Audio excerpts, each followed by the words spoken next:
आज हम पढ़ेंगे बहुपद, जो सीटेट, थर्ड ग्रेड, रीट व अदर एग्ज़ाम, तो जो लगभग सभी एग्ज़ाम में पूछा जाता है बहुपद। इससे पहले हमने बात की थी अलजेब्रा के बारे में, तो अलजेब्रा कंप्लीट करके हम अब सेकंड टॉपिक पढ़ रहे हैं बहुपद। बहुपद क्या होता है? पहले पढ़ते हैं बीजीय यमचक। किसी राशि को ABC या अल्फ़ाबेट में लिखना। किसी भी राशि को बीजीय यमचक क्या होता है? किसी भी राशि को ABC या अल्फ़ाबेट में लिखना, वो कहलाता है बीजीय यमचक। बीजीय यमचक दो प्रकार के होते हैं, समान पद और असमान पद। समान पद और असमान पद। यदि समान पद होगा तो वो समान पद असमान, जैसे 6A, यहाँ पर A और यहाँ पर भी A है, तो दोनों पद समान है, तो ये होगा समान पद। और असमान पद, यहाँ पर A है और यहाँ पर B है, तो वो होगा असमान पद। जैसे 3A प्लस 6A, तो ये कौन सा होगा? ये भी समान पद होगा। 5A और 2B प्लस 2B, ये असमान पद होगा क्योंकि यहाँ पर B है, A और B है, मतलब अल्फ़ाबेट है वो समान होने चाहिए, तो समान पद असमान होने चाहिए, वो होगा असमान पद। तो बीजीय यमचक क्या होगा? किसी राशि को ABC या अल्फ़ाबेट में दर्शाना, जैसे 5A 2A 2C plus 2A, मतलब अल्फ़ाबेट में दर्शाना, वो होता है बीजीय यमचक। अब हम पढ़ते हैं बहुपद। कहीं बीजीय यमचकों को जोड़कर बहुपद क्या होता है? कहीं बीजीय यमचक। बीजीय यमचक क्या होता है? बीजीय यमचक होता है कि किसी राशि के साथ मतलब अल्फ़ाबेट, जैसे 5A 3B 6C, ये जैसे 5A plus 3B plus 6C। इसके 3 प्रकार होते हैं, एकपदी, द्विपदी और त्रिपदी। एकपदी मतलब एक पद, द्विपदी मतलब दो पद, त्रिपदी मतलब 3 पद। एक पद 5A 2x², द्विपद 2A और 12, एक पद और दो पद। 3 पद, एक पद, दो पद और 3 पद। एकपदी एक पद होता है, द्विपदी जिसमें 2 पद होते हैं, और त्रिपदी जिसमें 3 प्रकार के पद होते हैं। यह होता है बहुपद के प्रकार। रैखिक बहुपद, द्विघात बहुपद और त्रिघात बहुपद। रैखिक बहुपद, द्विघात मतलब जिसकी घात 2 हो, त्रिघात मतलब जिसकी घात 3 हो, और रैखिक बहुपद जिसकी घात 1 हो। जैसे 11x प्लस 19, 11x की घात कितनी है? 1, और 19 की घात है 0। द्विघात समीकरण 2x² प्लस 9, कितनी घात है? 2। 4x³ माइनस 9, कितनी घात है? 3। रैखिक बहुपद मतलब जिसकी घात 1 हो। रैखिक बहुपद जिसकी घात 1 हो। अचर पद की घात हमेशा 0 होती है। चर पद जो x के साथ अचर पद संख्या की मान। द्विघात जिसकी घात 2 हो, त्रिघात जिसकी घात 3 हो। चर और अचर, चर क्या होता है कि अल्फ़ाबेट, और अचर होती है संख्या की, संख्या 1 2 3 4 5, मतलब संख्या होती है अचर। अचर मतलब संख्या, और चर मतलब अल्फ़ाबेट ABCD। शून्य बहुपद की घात अपरिभाषित होती है। शून्य बहुपद की घात अपरिभाषित होती है। अचर पद की घात 0 होती है, अचर पद की घात 0 होती है।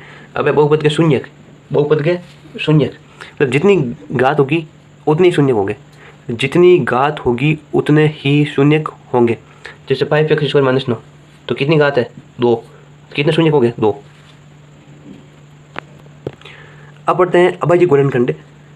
इनमें से हर एग्जाम में जरूर एक सवाल पूछा जाता है, अभाज्य गुणनखंड।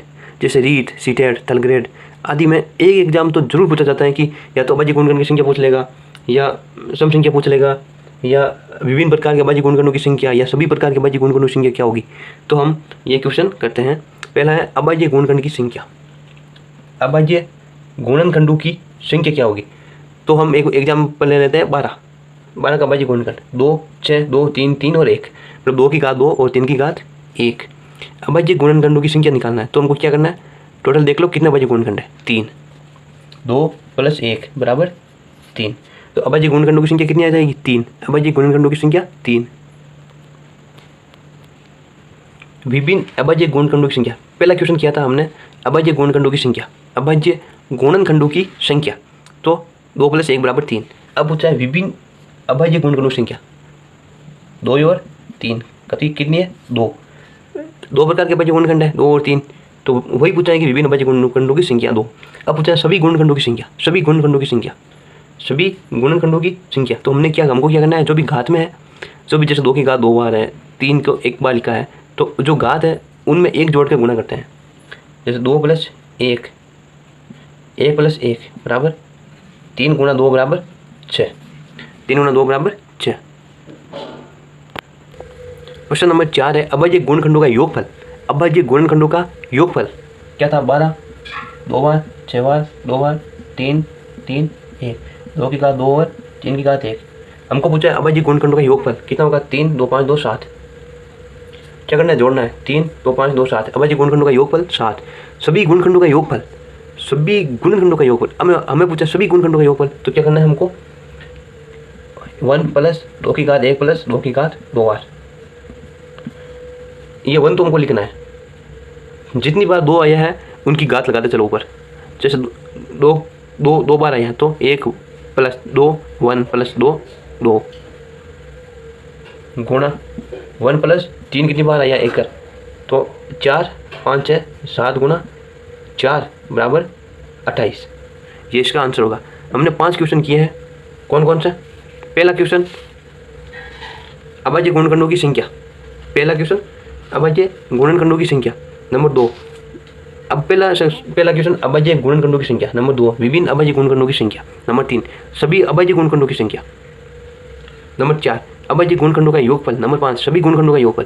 पहला क्वेश्चन क्या था? अभाज्य गुणनखंडों की संख्या। नंबर 2 विभिन्न अभाज्य गुणनखंडों की संख्या। नंबर 3 सभी अभाज्य गुणनखंडों की संख्या, सभी अभाज्य गुणनखंडों की संख्या। नंबर 4 अभाज्य गुणनखंडों का योगफल और सभी गुणनखंडों का योगफल। दो ही किए सवाल किए हैं हमने, संख्या और गुणनफल, संख्या और योगफल, संख्या और योगफल। अब हम एक सेकंड एग्जाम्पल लेते हैं। 3 तो 60 का वर्गमूल करने पर 2 180 2 90 2 45 3 15 3 5 5 1, मतलब 2 की घात 3 3 की घात 2 और 5 की घात 1। ये 360 के अभाज्य गुणनखंड है। अब हम करते हैं क्वेश्चन नंबर 1, अभाज्य गुणनखंडों की संख्या। क्या क्वेश्चन था पहला? अभाज्य गुणनखंड की संख्या। अभाज्य गुणनखंड की संख्या कितनी हो जाएगी? 3 3 6, 3 2 5 और 1 6। पहले का उत्तर आ जाएगा 6। अभाज्य गुणनखंडों की संख्या, अभाज्य गुणनखंडों की संख्या 6। प्रश्न नंबर 2 विभिन्न अभाज्य गुणनखंडों की संख्या। विभिन्न अभाज्य गुणनखंडों की संख्या, विभिन्न अभाज्य गुणनखंडों की संख्या मतलब कितने प्रकार के अभाज्य गुणनखंड है? 3 प्रकार के। कितने प्रकार के? 3। विभिन्न अभाज्य गुणनखंडों की संख्या 2 3 5, 2 3 5। कितने प्रकार के अभाज्य गुणनखंड है? 2 3 5, 3 प्रकार के। 2 3 5, 3 प्रकार के। नंबर 3 सभी गुणनखंडों की संख्या, सभी अभाज्य गुणनखंडों की संख्या, सभी अभाज्य गुणनखंडों की संख्या। क्या करना है? 1 जोड़ना है। 1 + 3 गुणा 1 + 2 गुणा 1 गुणा 1, 4 गुणा 3 गुणा 2 बराबर 24। पहला क्वेश्चन अभाज्य गुणनखंडों की संख्या कितनी है? 6। नंबर 2 विभिन्न प्रकार के अभाज्य गुणनखंडों की संख्या। नंबर 3 सभी प्रकार के अभाज्य गुणनखंडों की संख्या। सभी प्रकार के अभाज्य गुणनखंडों की संख्या में क्या करना है? 1 1 जोड़ना है। मतलब जितने प्रकार के, यदि 2 3 बार आए हुए हैं तो 1 जुड़ जाएगा 4, 3 2 बार है तो 3 हो जाएगा, और 5 यदि 1 बार है तो 2 बार हो जाएगा। 4 3 2 बराबर 24। अब प्रश्न नंबर 4 अभाज्य गुणनखंडों का योगफल। पहली बात की थी हमने संख्या, अभाज्य गुणनखंडों की संख्या, विभिन्न प्रकार के अभाज्य गुणनखंडों की संख्या और सभी प्रकार के अभाज्य गुणनखंडों की संख्या। अब है अभाज्य गुणनखंडों का योगफल। अभाज्य गुणनखंडों का योगफल, तो योगफल कर लेते हैं। 5 3 8 8 3 11 11 2 13 14 15 2 17, तो कितना हो जाएगा? 17। 17 क्या है? अभाज्य गुणनखंडों का योगफल। अभाज्य गुणनखंडों का योगफल 17।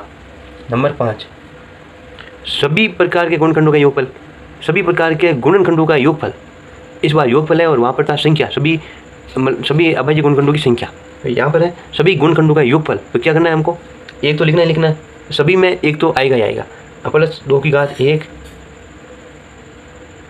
प्लस 2 की घात 2 प्लस 2 की घात 3, जितनी बार आए उतनी बार घात लगा दो। प्लस 1 गुणा 1 प्लस 3 की घात 1 प्लस 3 की घात 2 प्लस 1 प्लस 5 की घात 1। अब इसका हम गुणा कर लेते हैं। 1 प्लस 2 प्लस 4 प्लस 8 गुणा 1 प्लस 3 प्लस 9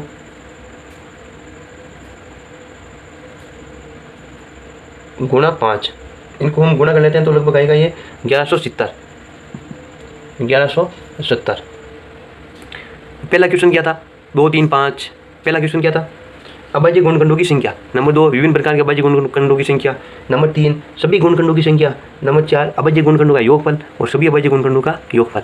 अब हम एक वापस उदाहरण द्वारा समझते हैं इसको। हम वापस वही एग्जाम्पल लेते हैं जो हमने पिछली बार किया था 12 वाला, 12, 6, 3, 3, 1। तो पहला क्वेश्चन, अभाज्य गुणनखंडों की संख्या। अभाज्य गुणनखंडों की संख्या कितनी है? अभाज्य गुणनखंडों की संख्या 3। विभिन्न प्रकार के अभाज्य गुणनखंडों की संख्या 2। सभी प्रकार के अभाज्य गुणनखंडों की संख्या, सभी प्रकार के क्या करना है? 1 जोड़ना है। 1 + 2 + गुणा 1 + 1, 3 और 2 6। 3 × 2 = 6, मतलब घात में 1 जोड़ना है, घात में 1 जोड़ना है। नंबर 4 अभाज्य गुणनखंडों का योगफल। 3, 2, 5, 2, 7। नंबर 5 सभी गुणनखंडों का योगफल। तो क्या करना है? 1 + 2 की घात 1 + 2 की घात 2 गुणा 1 + 3 की घात 1 बराबर 8 + 2 + 1, 8, 2, 10, 1, 11 बराबर 28। 12 × 4 बराबर नहीं ये 1 + 2 की घात 1, 1 + 2 + 4 गुणा 3 और 1 4, 4, 5, 6, 7, 7 × 4 बराबर 28। ये इसका आंसर होगा 28। सार्वगुणनखंड गुणनखंड। हम अगला टॉपिक स्टार्ट करते हैं, सार्वगुणनखंड। गुणनखंड x³ y x² y z xy z², इस प्रकार का लिखा हुआ आएगा और पूछा जाएगा कि इनमें से सार्वगुणनखंड कौन से हैं। जिसको पता होगा वो तो कर देगा, और जिसको पता नहीं होगा वो टिप्पा लगा कर आएगा। तो सार्वगुणनखंड का मतलब होता है कॉमन। क्या मतलब होता है? कॉमन। कि इन तीनों में कॉमन कौन है? तीनों में कॉमन। सार्वगिक गुणनखंड का मतलब होता है तीनों में कॉमन कौन है। x³ y में x² y z xy z² में कॉमन क्या आएगा? xy। क्या कॉमन है? xy। क्या कॉमन है? xy। तो सार्वगिक गुणनखंड का मतलब क्या होगा? कॉमन। हमको तीनों में से कॉमन लेना है, या 2 संख्या दी हुई है तो दोनों में से कॉमन लेना है। जिसको ये पता होगा वही उत्तर करके आएगा। जिसको ये पता नहीं होगा ना, वो केवल तुक्का ही लगा कर आएगा इसमें। और जिसको ये पता है कि सार्वगिक गुणनखंड का मतलब होता है कॉमन लेना, तो वो केवल कुछ सेकंड में इसका उत्तर कर लेगा। तो सार्वगिक गुणनखंड मतलब कॉमन, तीनों में से कॉमन या 2 में से कॉमन, इसका मीन होता है कॉमन लेना। नेक्स्ट टॉपिक, बहुपद की कोटि। बहुपद की कोटि मतलब होता है अधिकतम घात। कोटि का मतलब क्या होता है? अधिकतम घात।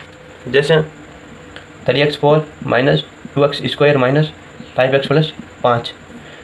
क्वेश्चन आ गया कि इस समीकरण की कोटि बताओ। एग्जाम में क्वेश्चन आ गया कि 3x4 - 2x² - 5x + 5 की कोटि क्या होगी। अब जिसको पता है कोटि क्या होती है वो तो बता देगा, और जिसको नहीं पता है वो तो तुक्का लगा कर आएगा। तो कोटि का शाब्दिक अर्थ क्या होता है? अधिकतम घात। जिसको पता है कि कोटि बराबर अधिकतम घात होती है तो वो तो क्या करके आ जाएगा? 4 करके आ जाएगा। 4 उत्तर। कोटि बराबर अधिकतम घात, कि किसी समीकरण की अधिकतम घात क्या है वो कहलाती है कोटि। कोटि अधिकतम घात, कोटि मतलब अधिकतम घात, अधिकतम घात होती है वो होती है कोटि। तो आज हम ये पढ़ रहे थे बहुपद के लगभग थ्योरी है वो पूरी कंप्लीट हो चुकी है। अब हम उसके करेंगे MCQ क्वेश्चन। तो एक बार आप इस वीडियो को जरूर देख लेना ताकि आपको बहुपद वाली पूरी थ्योरी है वो एकदम समझ में आ जाए। और देखने से पहले आप इस चैनल को सब्सक्राइब जरूर कर देना ताकि अगले वीडियो भी आपको इसी तरह मिलते रहें। तो ये बहुपद वाला टॉपिक की थ्योरी कंप्लीट होती है। अब हम करेंगे इसके कुछ क्वेश्चन, क्योंकि कुछ क्वेश्चन है वो हम अलजेब्रा में कर चुके हैं इसके, तो हम इसके अगले क्वेश्चन करेंगे। आज के लिए इतना ही, धन्यवाद।